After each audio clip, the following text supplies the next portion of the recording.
हमारा देश भारत एक विकासशील देश है और यहाँ की ज्यादातर जनसंख्या खेती पर ही अपना जीवन यापन करती है।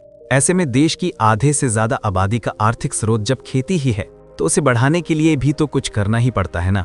और उसी कुछ तो करने में फॉर्मूला इजाद किया गया यूरिया फर्टिलाइजर्स का। जी हाँ, ये वही यूरिया फर्टिलाइजर है जिसमें ज्यादा मात्रा में नाइट्रोजन होता है, जो कि हमारे पौधों और फसलों के लिए काफी ज्यादा जरूरी होता है। लेकिन अब आपके दिमाग में एक सवाल ये भी आ रहा होगा कि नाइट्रोजन को अलग से क्यों देने की जरूरत है, जब वो हमारे आसपास के वातावरण में 78% के आसपास है। तो ये बात भी देखिए बिल्कुल सही है, लेकिन इसकी जरूरत इसलिए भी होती है क्योंकि फैक्ट्रीज में इसके साथ कुछ केमिकल रिएक्शंस करवाकर इससे फर्टिलाइजर के रूप में कुछ ऐसे तैयार किया जाता है जो कि हमारे फसलों के लिए अमृत का काम करता है, जिसमें कि ज्यादा मात्रा में पौधों को जरूरी पोषक तत्व और नाइट्रोजन मिल पाता है। तो चलिए बिना किसी देरी के हम आपको बताते हैं कि आखिर यूरिया फर्टिलाइजर को फैक्ट्री में कैसे बनाया जाता है और क्या होता है इसका मेकिंग प्रोसेस। वीडियो काफी ज्यादा इंटरेस्टिंग होने वाली है, इसलिए इसे बीच में छोड़कर तो जाने की सोचिए भी मत।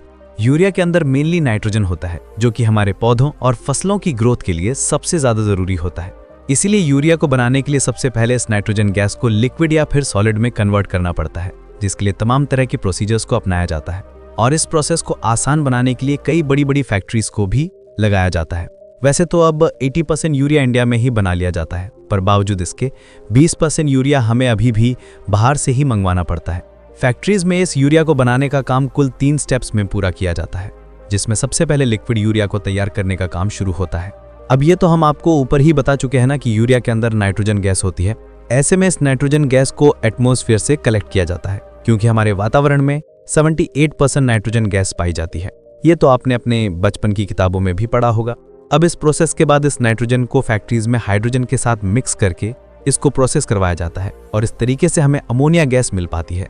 लेकिन अभी यहाँ पर प्रोसेस कंप्लीट हुआ नहीं है, बल्कि इसके बाद आगे के स्टेप में इस अमोनिया को कार्बन डाइऑक्साइड के साथ रिएक्ट करवाया जाता है, जिस वजह से इनके रिएक्शन से अमोनियम कार्बोनेट और काफी मात्रा में एनर्जी भी जनरेट होती है।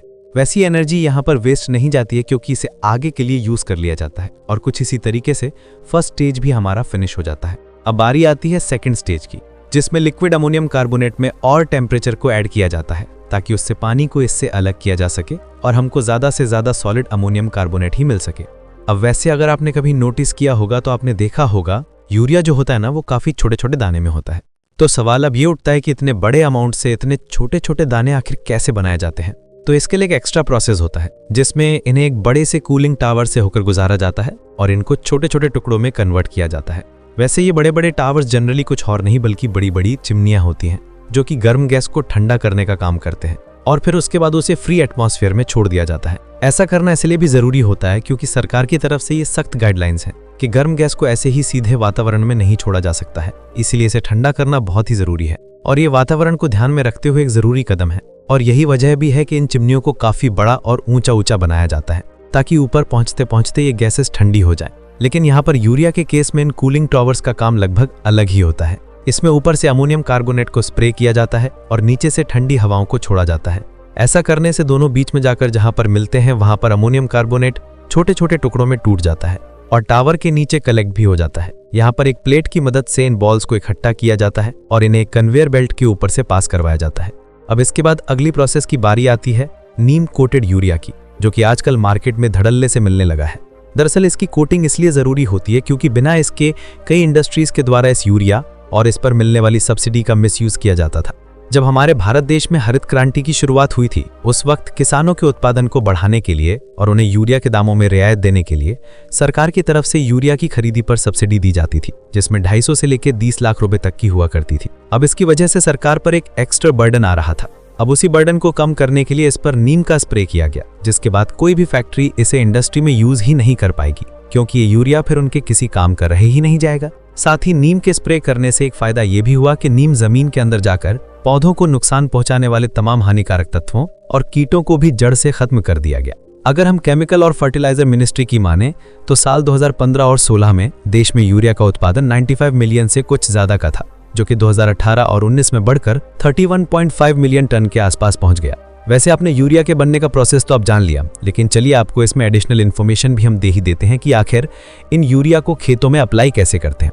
ऐसे में जनरली आजकल देखा जाता है कि किसान खेतों में यूरिया को ऊपर से ही छिड़क देते हैं और उसके बाद तुरंत खेतों में पानी चला देते हैं।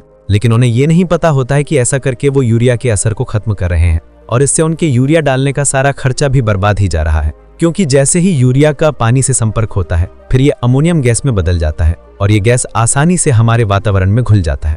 दरअसल यूरिया को मिलाने का सही तरीका ये है कि एक छोटा सा गड्ढा खोदकर हमें उसमें यूरिया को ढकना चाहिए। इस खड्डे की दूरी खेतों में प्लांट या फिर सीड से लगभग 8 से 10 सेंटीमीटर दूर ही होनी चाहिए। साथ ही इस बात का भी ध्यान रखा जाता है कि यूरिया को एकदम बीज के साथ भी नहीं डालना चाहिए, बल्कि इसे गड्ढे में डालकर इस पर थोड़ी मिट्टी डालकर इसे बंद कर दिया जाता है और उसके बाद इसके ऊपर से इसमें पानी भी डाल दिया जाता है। इससे एक फायदा ये होगा कि गैस मिट्टी के अंदर ही दबी रहेगी, जिससे कि पौधे इसे आसानी से ग्रहण कर पाएंगे। वैसे खेतों में या पौधों पर यूरिया का छिड़काव करते वक्त इस बात का भी ध्यान रखना पड़ता ही है कि कहीं इसकी मात्रा ज्यादा ना हो जाए, नहीं तो कई बार इससे पौधों की डेवलपमेंट तो रुक ही जाती है, साथ ही नाजुक पौधे जल भी जाते हैं। ऐसे में इसकी मात्रा का ख्याल रखना भी एक जरूरी स्टेप होता है। हम आपको बता दें 1947 में जब हमारा देश आजाद हुआ था, उस समय जगह जगह पर देश में गरीबी और भुखमरी की परेशानी थी जो कि देश की कमर तोड़ रही थी।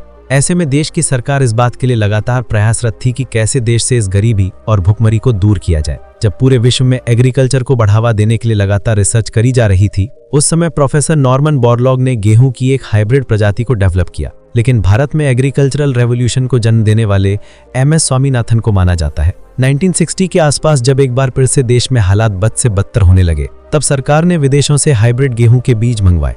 लेकिन अब सबसे बड़ी समस्या ये आ गई थी कि देश पहले से ही भुखमरी से बेहाल था। ऐसे में नए बीजों के इस्तेमाल का रिस्क लेने के लिए लोग बिल्कुल भी तैयार नहीं थे। तब इसे सबसे पहले सेन स्टेज के 7 जिलों में सिर्फ प्रयोग के तौर पर ही इस्तेमाल किया गया और जब ये योजना सफल रही तब जाकर भारत में हरित क्रांति की शुरुआत हो गई और साल 1968 आते आते भारत में 17 लाख टन का प्रोडक्शन बढ़ गया, जो कि उस समय का सबसे ज्यादा प्रोडक्शन था। और इस तरीके से धीरे धीरे करके हमारा देश खेती और अनाज के क्षेत्र में आत्मनिर्भर बन गया। तो उम्मीद है यूरिया बनने के पूरे प्रोसेस से लेके देश के अनाज में आत्मनिर्भर बनने की कहानी के बारे में जानकारी देती हमारी ये वीडियो आपको पसंद तो आई होगी। अगर हाँ तो लाइक और शेयर करके हमारे चैनल रेनबो आई को सब्सक्राइब जरूर कर लीजिए। और हाँ, अगर आप इस चैनल पर पहली बार आए हैं तो साइड में बने हुए बेल आइकन को भी प्रेस करिए, ताकि चैनल पर अपलोड होने वाली किसी भी लेटेस्ट वीडियो का नोटिफिकेशन आप तक रिसीव हो सके, वो भी सबसे पहले।